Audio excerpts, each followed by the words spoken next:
네, 오늘 은총을 입은 무비보셋이라는 제목으로 함께 은혜를 나누겠습니다. 여러분, 신앙생활을 하면서 가장 중요한 것이 무엇일까요? 무엇을 우선적인 가치로 여기십니까? 어떤 분은 기도를 중요하게 생각하고 어떤 분은 또 매일의 말씀 묵상을 중요하게 여길 수도 있습니다. 또 어떤 분은 영적 은사가 신앙생활에서 무엇보다 중요하다고 하기도 하고 또 영혼을 구원하는 전도가 중요하다고도 합니다. 사람마다 이렇게 중요하게 여기는 것이 다른 이유는 자신이 받은 그 은혜의 경로, 그 통로가 각기 다르기 때문입니다. 말씀 묵상을 통해 은혜를 경험한 사람은 당연히 그 어떤 것보다도 말씀 묵상이 중요하다고 할 것입니다. 또 전도를 통해 은혜를 맛본 사람은 전도를 강조합니다. 영적 은사를 받고 그 은사를 또 풍성하게 잘 누린 사람들은 그 신앙 성장에 있어서 영적 은사만큼 중요한 것이 없다라고 또 그렇게 소리를 높일 것입니다. 사람마다 각기 신앙적 그 경험 또 체험은 다르지만 신앙생활에서 이 모든 것들은 실은 다 어떻습니까? 골고루 다 필요한 자양분인 것은 분명합니다. 어느 것 하나 중요하지 않은 것 없고 신앙 성장을 위해서는 다 필요한 것들입니다. 우리가 다 붙들어야 할 것들이죠. 그런데 이 모든 것을 아울러서 신앙생활에서 가장 중요한 것이 무엇이냐고 이렇게 물을 때 한마디로 좀 표현한다면 이렇게 말할 수 있습니다. 우리가 신앙하는 믿음의 대상인 하나님이 어떤 분이신지를 바르게 아는 것, 하나님이 누구신지, 그분이 무슨 일을 행하셨고 나에게 어떤 관계가 되시는지 그것을 아는 지식이 무엇보다 신앙생활에서 중요하다고 할 것입니다. 그래서 종교개혁자 칼빈은 믿음은 어떤 것이냐? 믿음은 곧 하나님을 아는 지식이다. 이렇게 말씀하기도 했습니다. 그분을 아는 만큼 우리는 그분에 대한 믿음이 더 자라게 되며 하나님을 더 신뢰하는 만큼 어떻습니까? 하나님을 더 누리게 되고 또 더 하나님을 닮아가게 된다라는 것입니다. 하나님을 알기 위해 성경만큼 좋은 방편은 없습니다. 성경은 하나님께서 자신을 온전히 계시하신, 즉 하나님이 어떤 분이신지를 온전하게 알려주신 그러한 하나님의 말씀이기 때문입니다. 그래서 우리는 말씀을 많이 읽고 묵상하고 또 성경을 가까이 하며 사랑해야 하는 것이죠. 이전에 우리 믿음의 선배님들, 특별히 우리 장로님들 보면 성경을 참 많이 가까이 읽는 것들을 제가 참 많이 자주 보았습니다. 가정을 신방해봐도 그렇고 성경을 항상 이게 안방에 성경이 펴져 있고 성경을 많이 읽으시는 그런 모습을 보았는데 우리가 참 오늘날 많이 잃어버린 것 중에 하나가 바로 지금 이 말씀만큼 하나님을 온전히 계시하신 방편이 없는데 이 말씀 읽기를 참 많이 잃어버렸다라는 생각이 듭니다. 성경에서 하나님이 어떤 분이신지를 가장 잘 나타낸 사건이 있다면 그것은 단연코 십자가 사건일 것입니다. 십자가는 우리를 향한 하나님의 사랑이 어떠하셨는지를 보여주는 사랑의 절정이며 또 진짜 은혜가 무엇인지를 우리에게 바르게 보여주신 사건이 바로 십자가였습니다. 자, 그럼 구약에서 은혜를 가장 잘 보여주는 본문, 그 한 본문을 좀 꼽으라고 한다면은 어떤 본문일까요? 오늘 바로 우리가 읽은 이 본문입니다. 성도 여러분, 은혜가 무엇입니까? 은혜가 무엇입니까? 라고 물으면 어떻게 대답할 수 있습니까? 은혜는 자격 없는 자에게 거저 주어지는 선물입니다. 받을 자격이 전혀 없음에도 어떤 요구도 어떤 대가도 없이 거저 주어지는 선물, 그것이 바로 은혜입니다. 저와 여러분이 바로 이런 은혜를 입은 자였지 않습니까? 우리의 행위와 옛 삶의 모습으로는 우리는 형벌받아 죽을 수밖에 없는, 죽어도 마땅한 그러한 자들이 바로 우리 죄인들이었습니다. 우리가 하나님 앞에 보인 모습으로는 도저히 구원받을 자격이 없는 그러한 자들이었지만 하나님의 일방적인 사랑이 죄를 알지도 못하시는 예수님을 죄로 여기셔서 우리를 대신에 죄인이 되게 하시고 그 죄값을 치르게 하시고 우리에게는 구원이라는 선물을 허락하셨습니다. 오늘 읽은 이 본문에 나오는 무비보셋, 이 무비보셋이 바로 그런 은혜를 입은 자였습니다. 자, 우리가 좀 더 이제 이 무비보셋에 대해서 지금부터 제가 좀 말씀드리려고 하는데, 여러분, 무비보셋은 사울의 손자이며 요나단의 아들이었습니다. 무비보셋이 5살 때 왕궁에 있을 때 비보가 들려옵니다. 그의 할아버지 사울과 아버지 요나단이 길보아산에서 블레셋과의 전투에서 전사했다는 소식이 들려온 것입니다. 이 궁전은 순식간에 두려움에 공포에 사로잡혔을 것입니다. 이 블레셋 군대는 무자비하기로 소문난 군대였고, 지금 왕과 왕자를 제거했기 때문에 이제 그 다음 타겟은 어디입니까? 궁궐에 남아있는 왕의 후손들이고, 그리고 사울의 측근들, 사울에게 충성을 다했던 자들을 다 살상하는 것이 그들의 목적이었습니다. 또 하나의 불안 요소가 있었는데, 이뿐 아니라 그것은 무엇이냐면은 다윗과 그의 군대였습니다. 지금 다윗은 사울의 추격을 피해서 10여 년을 계속해서 피해 다니고 쫓겨다니는 그런 신세였습니다. 근데 사울이 길보아산에서 전사했다는 이 소식이 반드시 다윗에게 들어갈 것이고, 그렇게 되면은 이 사울 편에 있던 사람들은 다윗이 이제 이 왕궁으로 쳐들어오게 될 것이다 라는 불안감에 휩싸이게 될 것입니다. 왜냐하면 다윗은 이미 사무엘로부터 왕으로 기름 부음을 받았고 왕이 될 준비가 다 되어 있었던 사람인데, 사울 때문에 그냥 유보되고 있었던 그런 상황이었습니다. 그래서 당연히 다윗이 왕궁으로 입궁할 것이라는 그런 두려움에 다윗이 들어오면은 사울의 측근인 자기들은 다 처형될 것이라는, 그 당시에 통념을 가지고 생각한다면 그렇게 이제 생각했을 것입니다. 자, 그렇기 때문에 이 궁에 남아 있는 자들이 할 수 있는 것이라고는 아무것도 없었습니다. 오로지 하나, 도망치는 것밖에 없었죠. 무비보셋도 마찬가지였습니다. 사무엘하 4장에 보면, 여러분, 무비보셋의 이야기가 사무엘 하에 3번에 걸쳐서 나옵니다. 4장 4절에 어릴 때의 일이 나오고, 오늘 읽은 9장에 이제 이 무비보셋의 이 본문의 이야기가 나오고, 또 16장에서 19장에 보면 또 한 번의 무비보셋의 이야기가 나옵니다. 근데 4장 4절에 보니까 5살 된 무비보셋을, 우리 주일학교 아이들 나이입니다. 그 5살 된 무비보셋을 유모가 데리고 도망했다고 나오는데, 급히 도망치다가 그만 아이를 떨어뜨려 다리를 다치게 됩니다. 그는 그 이후로 계속해서 다리를 절었고, 오늘 본문 9장 13절에 보니까 어떻습니까? 2발을 다 절었다고 나옵니다. 본문 4절에 보면 무비보셋이 피신한 지명이 나오는데, 이 지명이 로드발이라고 나옵니다. 이 로드발의 이름의 뜻이 뭐냐면은 더 이상 풀이 자라지 않는, 즉 황폐하다는 의미를 갖고 있습니다. 이 지명이 마치 이 무비보셋의 앞날을 예견하는 것 같은 그런 이제 뉘앙스를 주고 있습니다. 이스라엘의 왕들의 역사를 기록한 이제 역대상 8장과 9장에 보면 무비보셋의 본래 이름이 나오는데, 그 이름이 본래는 무립발이었습니다. 그러니까 무비보셋이라는 이름은 본래의 무립발이라는 이름 이후에 붙여진 이름으로 보는 것입니다.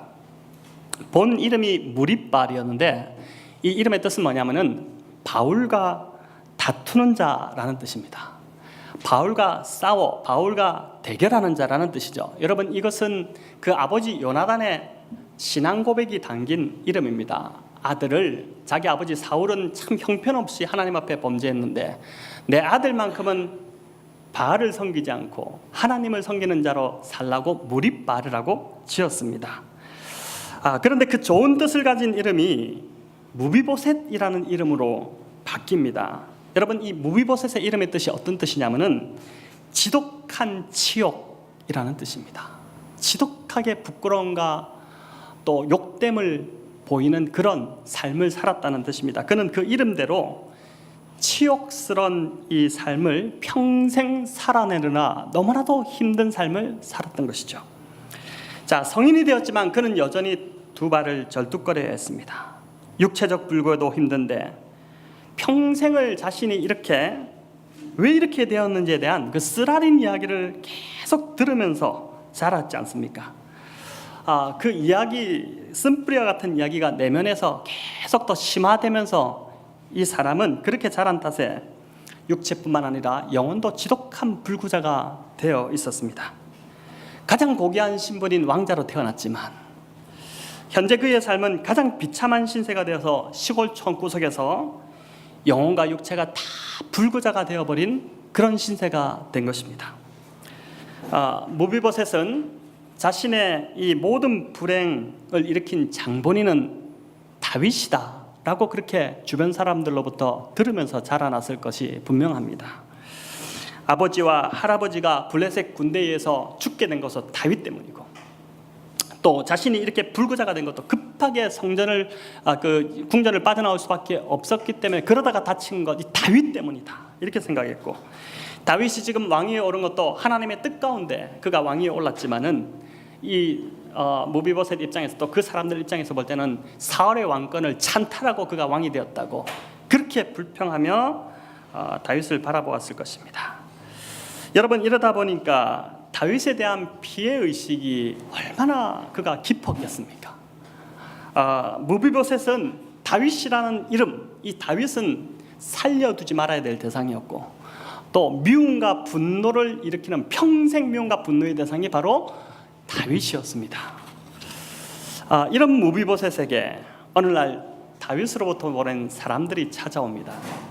다윗이 왕위에 오르고 나서 안정이 된 후에 그가 가장 먼저 한 일이 뭐냐면은 사울의 집안에 남은 자를 찾은 것입니다. 여러분, 역사를 볼 때 쿠데타로 정권을 잡은, 왕권을 잡은 이 왕들은 어떻게 합니까? 반드시 선왕의 직계들을, 가족들을 찾아서 다 몰살시켜버렸습니다. 왜냐하면 그 중에 하나라도 살아남아 있으면 어떻게 됩니까? 그 한 사람을 중심으로 세력이 다시 직결되어서 문제를 일으켰기 때문에 그냥 몰수히 다 죽여버리는 것이 그 당시에 하나의 풍습이었죠. 그러나 다윗은 이런 이유로 사울의 집안에 남은 자를 찾지 않았습니다. 오늘 본문에 은총을 베푼다라는 말이 3번 나오는데, 성경을 보십시오. 성경을 보시면 1절에 그 사람에게 은총을 베풀리라, 또 3절에 보니까 하나님의 은총을 베풀고자 하노라, 7절에 내가 반드시 내게 은총을 베풀리라. 자, 다윗은 사울의 씨를 멸하기 위함이 아니라 하나님의 은총을 베풀기 위해서 지금 사울의 후손들을 찾고 있다는 것입니다.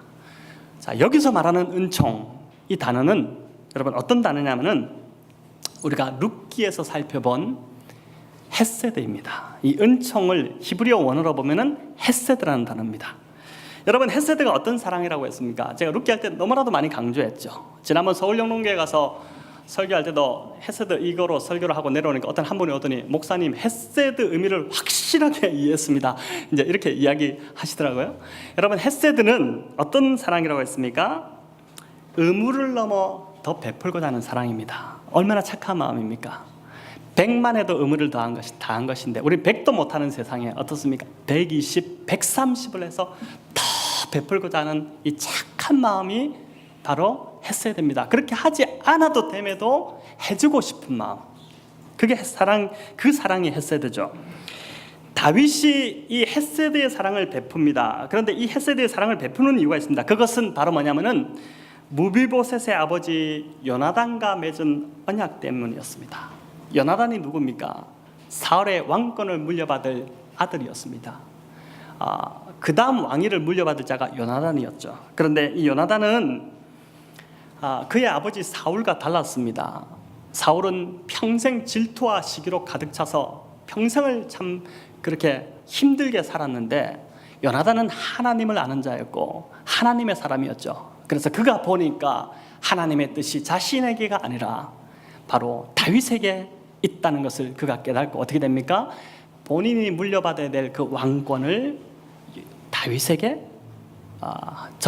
물려줍니다. 자, 여러분, 이 일이 어떻게 쉬운 일이었겠습니까? 기득권을 절대 포기하지 않고 조금도 자기가 손해보려고 하지 않는 것이 인간의 모습인데, 이것은 왕권입니다. 어마어마한 자리입니다. 그것을 그냥 물려준 것입니다. 그래서 어떻게 보면 다윗보다 요나단이 훨씬 더 훌륭했다고 볼 수 있습니다. 다윗이 이 요나단을 그래서 친형제처럼 여깁니다. 너무너무 사랑합니다. 친형제보다 더 사랑하게 되면서 두 사람이 언약을 맺게 되죠. 사랑의 언약을 맺게 되는데, 너와 나 사이에 우리가 절대 이 사랑을 끝까지 지켜내자. 내가 너를 사랑할 것이고 그뿐 아니라 요나단 너의 후손에게도 내가 이 사랑을 끝까지 베풀 것이다 라는 그 사랑의 언약을 두 사람이 맺게 됩니다.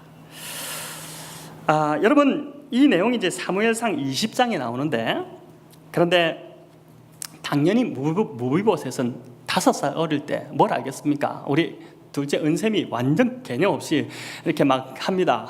정신없습니다. 뭘 알겠어요? 그러니까 당연히 몰랐겠죠. 근데 오늘 본문에 보니까 은총이라는 이 헤세드라는 단어보다 더 많이 나오는 단어가 있습니다. 그게 바로 뭐냐면은 요나단이라는 단어입니다. 본문에 보니까 1절, 3절, 6절, 7절에 4번이나 요나단이 언급됩니다.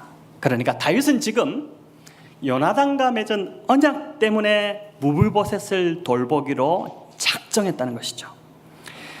자신을 데리러 온 사람들을 따라 다윗에게로 가는 이 무비보셋의 발걸음이 어땠을지를 여러분 한번 생각해 보십시오. 얼마나 두렵고 마음이 떨리고 무거웠겠습니까? 이런 것이죠. 이제 올 것이 왔구나. 내가 숨어서 지금까지 지냈는데 드디어 다윗이 나를 찾아냈고 이제 나는 끌려가는 것이고 나는 곧 처형될 것이다. 가련한 나의 인생 어떻게 하나. 나는 평생 불구로 살았고 내 마음도 완전히 망가져서 불구고 나는 이렇게 어둠 속에서 살았는데 이제 나는 이렇게 끝나는구나. 여러분, 이 마음으로 지금 다윗 앞에 이른 것입니다. 그가 다윗 앞에 이르자마자 어떻게 됩니까? 무비보셋이 엎드렸다고 하고 있고 완전 납작이 엎드렸죠. 그리고 나서 뭐라고 합니까? 보소서 당신의 종이니이다 라고 그가 내뱉습니다. 여러분, 이 말을 하면서 그 자신이 얼마나 자신을 경멸했겠습니까? 내가 왕손인데 내가 지금 이 왕손으로서 다윗 앞에 엎드려서 이 목숨 하나 부지하려고 이 비열한 고백을 해야 되나, 마음에도 없는 고백을 해야 되나 하면서 이제 자신을 한탄하지 않았겠습니까? 여러분, 두려움에 떨고 있는 이 무비보셋을 보자 다윗이 가장 먼저 꺼낸 말이 뭐냐면은 무서워하지 말라라는 말이었습니다.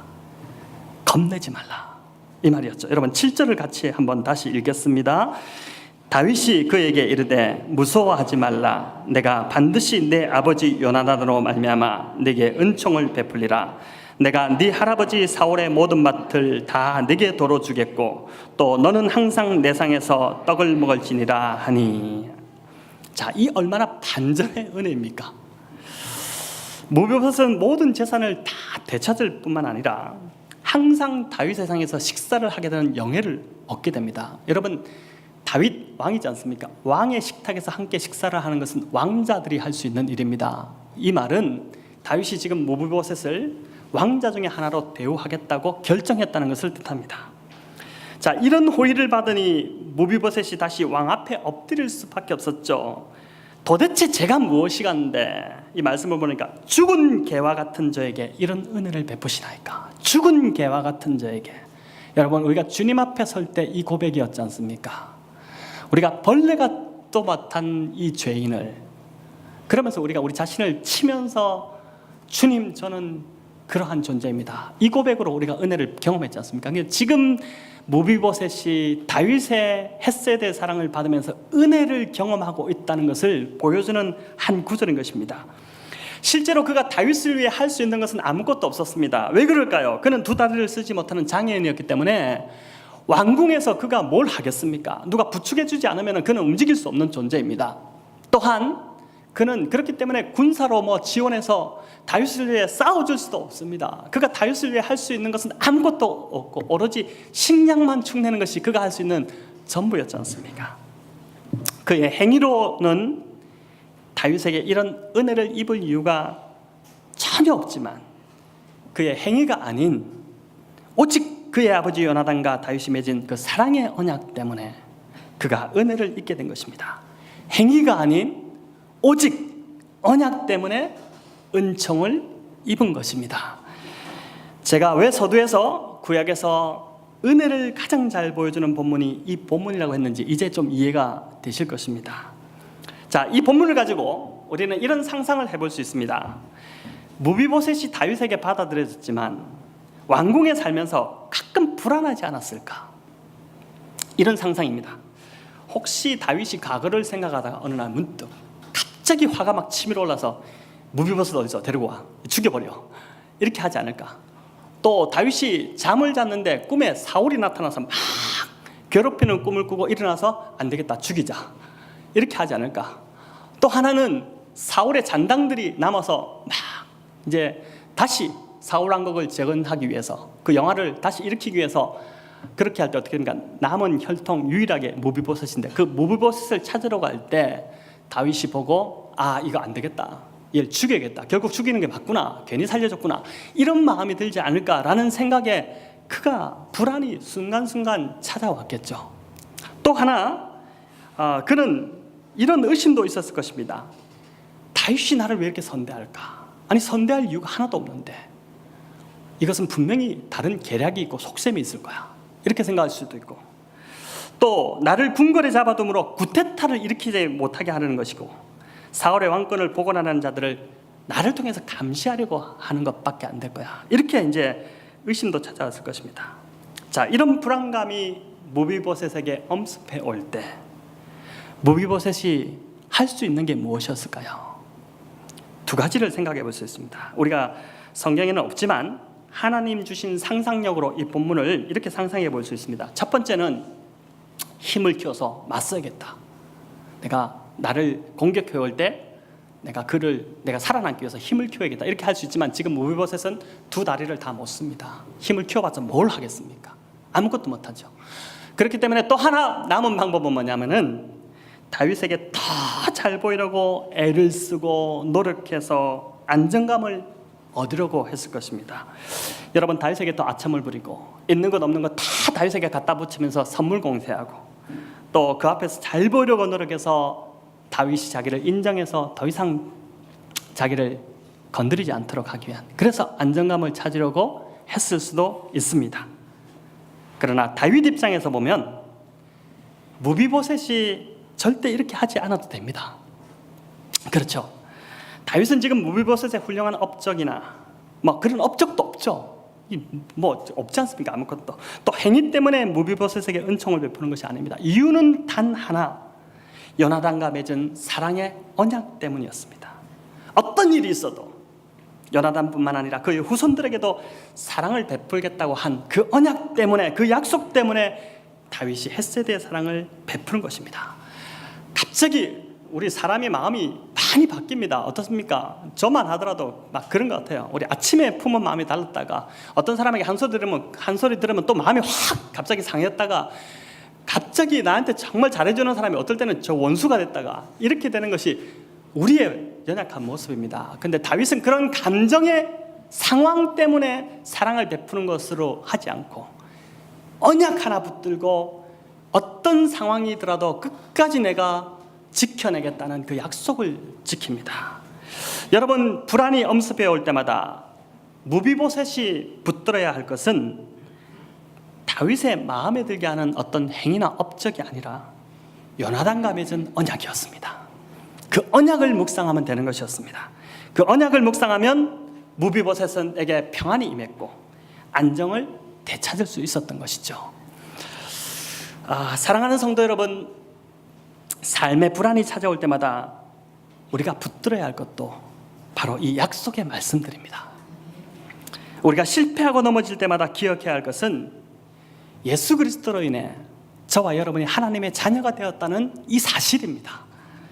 영접하는 자, 곧 그 이름을 믿는 자들에게는 하나님의 자녀가 되는 권세를 주셨으니, 여러분, 저와 여러분이 예수 그리스도 안에 있다면 우리의 어떤 행위나 업적 때문에 하나님이 우리를 이끄시는 것이 아니라 바로 그 예수 그리스도의 공로 때문에 우리가 하나님의 자녀가 되었고, 자녀면 어떻습니까? 우리 아버지 되시는 그 하나님이 책임지시는 것이죠. 여러분, 자녀가 되었다면 우리는 부모의 사랑을 받기 위해 애쓰지 않아도 됩니다. 이런 자녀는 이상한 자녀입니다. 그렇지 않습니까? 그 사랑을 얻기 위해 훌륭한 업적이나 행위가 필요하지 않습니다. 부모가 자녀를 사랑하는 것 당연하죠. 부모는 언제나 최상의 길로 자녀를 이끌어 주려고 합니다. 좋은 곳 있으면 자녀부터 먹입니다. 그렇지 않습니까? 아무리 먹을 걸 좋아하는 부모라 하더라도 자녀가 먹고 싶으면 넌 먹지 말라고 먹지 않습니다. 찬밥을 누가 먹습니까? 엄마가 먹죠. 그리고 엄마는 항상 짜장면 좋아하지 않는다고 합니다. 좋아합니다. 아이들 먼저 먹이려고 그러죠. 항상 좋은 거를 주려고 합니다. 그렇지 않습니까? 필요한 것을 채운 자이고 위험할 때는 언제든지 가장 먼저 달려오는 존재가 부모입니다. 이번 주 저녁에 제가 우리 날이 너무 덥지 않습니까? 그래서 좀 시원한데 갔다 오자 그래가지고 이제 갔다가 집에 들어오면서 주차장에 차를 대는데 이 둘째가 꾀를 부립니다. 다리 아프다고 막 업어달라고 떼를 씁니다. 어떻게 합니까? 업어야죠. 아버지니까 업었습니다. 엘리베이터를 탔는데 이제 저희 가족 4명하고 피자 배달하는 분이 옆에 같이 탔습니다. 그분이 딱 있다가 등에 업힌 아이를 보더니 이런 말을 합니다. 야, 너는 날도 더운데 왜 할아버지 등에 업혀서 그래? 이렇게. 이게 듣고 나니까 조금 이상해졌어요. 제가 하도 이런 말을 많이 들으니까 별 상함도 없고, 그래서 이제 그랬습니다. 이제 제가 아빠인데요. 이랬더니 이분이 막 굉장히 당황하기 시작했어요. 그러더니 이제 제 옆에 있던 아내가 짓궂게도 그분한테 이런 질문합니다. 그럼 저도 할머니로 보이세요? 그러니까 이제 그분이 딱 아니 그쪽은 아닌데 이쪽은 이랬다가 또 이제 여러분, 아이가 업히고 싶을 때 저에게 잘 보이거나 말을 잘 듣거나 할까요? 정반대입니다. 천만에요. 아이는 절대 그렇게 하지 않죠. 더 큰 소리로 짜증내고 막 힘들게 합니다. 그래도 되는 이유가 뭡니까? 자녀이기 때문입니다. 자녀이기 때문에. 여러분, 신앙생활을 하면서도 무비보셋처럼, 이 두려움에 휩싸인 무비보셋처럼 신앙생활하는 분들이 많이 있습니다. 교회 봉사를 잘해야지 복을 받는다고 생각합니다. 자꾸 하나님께 잘 보이려고 하고, 또 예배 빠지거나 11조를 거르거나 하면 마치 큰 벌을 받을 것처럼 생각하기도 합니다. 여러분, 우리 신앙생활 하는데 통념이 있죠. 11조 안 내면 그만큼 하나님이 가져가신다. 사고가 나든지 병이 들든지 해서 그것 이상으로 하나님이 가져가신다, 이런 말 합니다. 하나님이 어떤 분이신지 모르기에 두려운 신앙생활을 하는 것입니다. 자, 그렇다면 우리가 은혜를 받았다고 신앙생활을 함부로 막 해도 될까요? 여러분, 무비보셋의 세 번째 이야기가 이 질문에 대한 정리를 우리에게 해줍니다. 사무엘하 16장으로 가보면 어떤 일이 벌어지냐면 다윗이 압살롬, 자기 아들의 반란이 일어나서 쫓겨나갑니다. 그 아들 반란을 제압할 수 있었죠. 다윗이 힘이 있었는데 왜 제압 못합니까? 근데 아들이기 때문에 어쩔 수 없이 아버지가 쫓겨나갑니다. 강야로 막 쫓겨나가는 그 행렬에 시바가 먹을 것을 가지고 나귀에, 안장 채운 나귀에 먹을 것, 마실 포도주 이런 거를 잔뜩 가지고 많은 양을 가지고 다윗 앞에 나타납니다. 다윗이 깜짝 놀라죠. 이게 도대체 뭐냐? 다윗이 보니까 무슨 정치적 의도가 있는 것 같아서 이게 뭐냐라고 묻습니다. 그러니까 시바가 뭐라 하냐면, 이 시바가 누굽니까? 앞에서 우리가 읽었던 무비보셋의 종이었습니다. 본래는 요나단의 종이었는데 그 집에 살던 종인데 다윗이 무비보셋을 세우면서 어떻게 됩니까? 시바에게 너 이 무비보셋을 요나단처럼 섬기라고 그렇게 붙였던 종입니다. 근데 그 종이 먹을 걸 가져온 겁니다. 다윗이 묻죠. 내 주인 무비보셋은 어디 있느냐? 이렇게 물으니까 그 말에 시바가 거짓말을 합니다. 어떻게 거짓말을 하냐면은, 지금 내 주인은 다윗 왕이 이 틈을 빠져나가는 이 틈을 타서 사울 왕권을 다시 복원하려고 왕궁에 남았나이다, 이렇게 됩니다. 다윗이 그때 분별력이 좀 없었던 것 같아요. 그러니까 어떻게 합니까? 무비보셋이 가진 모든 재산 네 거다, 오늘부터 시바 너에게 주노라, 이렇게 되면서 이제 시바가 다윗을 속여서 자기 주인의 무비보셋 재산을 다 가로채는 그런 일이 일어납니다. 여러분, 그런데 진실이 사무엘하 19장에 가서 밝혀집니다. 압살롬의 반란이 진압되죠. 얼마나 그 슬픈 역사입니까? 아들이 죽게 되고, 그렇게 들어왔을 때 다시 왕궁으로 들어올 때 이 무비보셋이 불구의 몸에도 한 30km를 왕궁에서 빠져나와서 영접합니다. 다윗을 영접하는데 다윗이 굉장히 괘씸해졌지 않습니까? 그래서 묻습니다. 네가 왜 나와 함께 가지 않았느냐? 라고 물으니까 그때서야 무비보셋이 사실을 이야기합니다. 왕이시여, 사실은 내가 왕과 함께 가려고 나귀의 안장을 채우고 시바에게 준비하라고 했는데 나를 빼돌리고 불구의 몸인 내가 움직이지 못하는 것을 알고 빼돌리고 자기가 가서 왕에게 나를 모함했나이다 라고 한 것입니다. 여러분 이 말을 듣고 다윗은 그 본문에 보면 이상하게도 그래? 이 시바 불러와 이래가지고 이제 막 어떻게 한 것이 아니라 시바와 무비보셋에게 시바와 재산을 나누라고 합니다. 네, 밭을 나누라, 토지를 분할하라고 한 것이죠. 참 이상하지 않습니까? 왜 이렇게 결정을 내렸을까? 그런데 그 이유가 뭐냐면은 정권이 지금 굉장히 불안해진 상태에서 이제 복귀하는 상황입니다. 근데 보니까 시므이가 지금 왕 앞에 나서 아부를 하면서 목숨을 부재하기 위해서 어떻게 됩니까? 부재하기 위해서 다시 이제 그 왕께 돌아오는 척하죠. 그때 보니까 이 시므이와 시바가 하나가 된 것을 보게 된 것입니다. 그래서 지금 시바에게서 그걸 빼들었다가는 정치적으로 이게 불안해지겠다 싶어놓으니까 유보하는 것입니다. 그래서 반반씩 나누라 그렇게 하죠. 그렇게 하지만 결국은 어떻게 됩니까? 시므이와 시바가 결국은 다윗에게 처형됩니다. 여러분 재산을 시바와 나누라는 이 말을 듣자 무비보셋이 유명한 말을 남기죠. 사무엘하 19장 30절인데 우리 같이 한번 읽겠습니다. 무비보셋이 왕께 이르되 내 주 왕께서 평안히 왕궁에 돌아오시게 되었으니 그로 전부를 차지하게 하옵소서 하니라. 자, 무비보셋은 재산을 시바에게 다 주라고 합니다. 오히려 왕이시여 나는 재산이 아니었습니다. 나의 진심은 왕이 안전하게 돌아오는 것 그거 하나에 있었습니다. 나는 왕이 중요했습니다. 왕 자신, 왕이 나에게 전부였습니다. 그렇게 고백하고 있는 것입니다. 그래서 실제로 보니까 다윗이 피신간 기간에 시므이는 발도 씻지 않고 머리도 수염도 전혀 깎지 않고 그리고 옷도 빨지 않고 그 상태로 애도하는 마음으로 다윗의 고난에 함께 동참하고 있었다는 것을 다윗이 보았습니다. 왜 그걸 모르겠습니까? 다윗이. 여러분 무엇을 보여줍니까? 은혜를 제대로 입은 자는 이 무비보셋처럼 절대로 함부로 행동하지 않습니다. 은혜를 배신하지 않는 것입니다. 여러분 은혜를 배신한다는 것은 그 사람이 은혜를 제대로 경험하지 않았다는 뜻입니다. 우리가 하나님의 은혜를 정말 제대로 깨달았고 그 은혜에 깊이 빠졌었다면 그 사람은 예수 그리스도를 부인할 수 없습니다. 그래서 많은 순교자들이 그런 상황 속에서도 주님을 부인하지 않고 그렇게 죽어갔던 것이죠. 우리가 초대교회 폴리갑의 순교가 참 유명한데 요한의 제자 폴리갑이 마지막에 그 로마 군사 병들이 와서 그 사람의 인품이 너무나도 고매하기 때문에 이 사람을 죽이는 것이 아까워서 로마로서도 어떻게 합니까? 한 번만 예수 그리스도를 부인해라.